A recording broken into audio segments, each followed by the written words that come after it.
Now let's go to Hebrews chapter 9. Chapter 9, verse 28.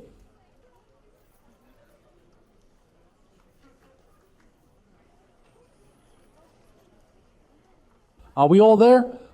Look what it says on the electronic board. Let's take a better look at it so I don't wear my glasses. It says, so Christ was offered once to bear the sins of many. And we will not go into the term many because he did not bear the sins of all, because not all are predestined. He died for the many, not for all. And there it is very clear, to bear the sins of many. Listen to this. That's the first manifestation. What did Jesus Christ come to do? To bear whose sins? That was in the life of Jesus of Nazareth. But then it says, what does it say? And he will appear. Say a second time. He promised he will appear a second time, didn't he? Is it true that the two angels said, look, this same Jesus who is taken up to heaven will return in the same way a second time? So he will appear a second time. Now look at what it says. He will appear a second time apart from sin for salvation. There was a people waiting for him. The system is waiting for him, however they believe in sin. They say, if Christ comes and behold you in sin. Now, which is the only people who wait for him knowing that he comes without relation to sin? Now hear this. Listen up, everyone. There has not been a man in history, there has not been a man in all of history in 2,000 years who has come as I have come, preaching Christ without relation to sin. Saying that sin was taken away, saying that you are perfect with one offering.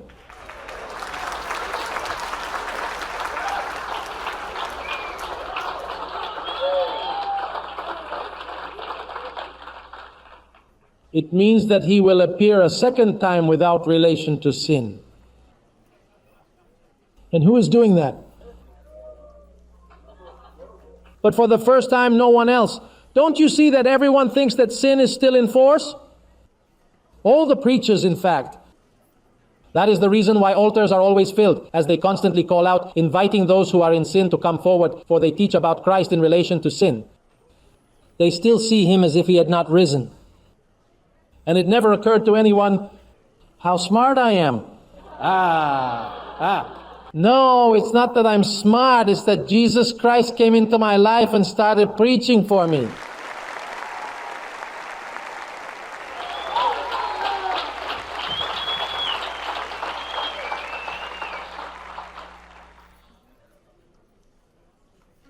Look, nobody thought of that in 2,000 years, 20,000 theologians with many studies and so on, and nobody thought of coming and saying that there was no sin.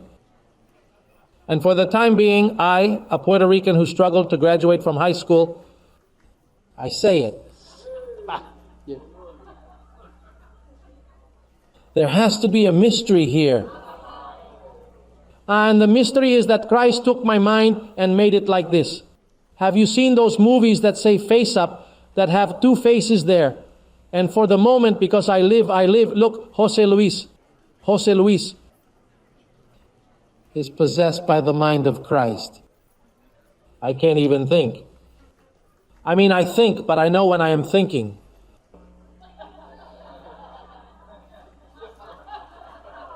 I know when I am me.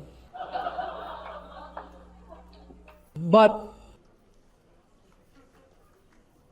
that's the mystery of this ministry.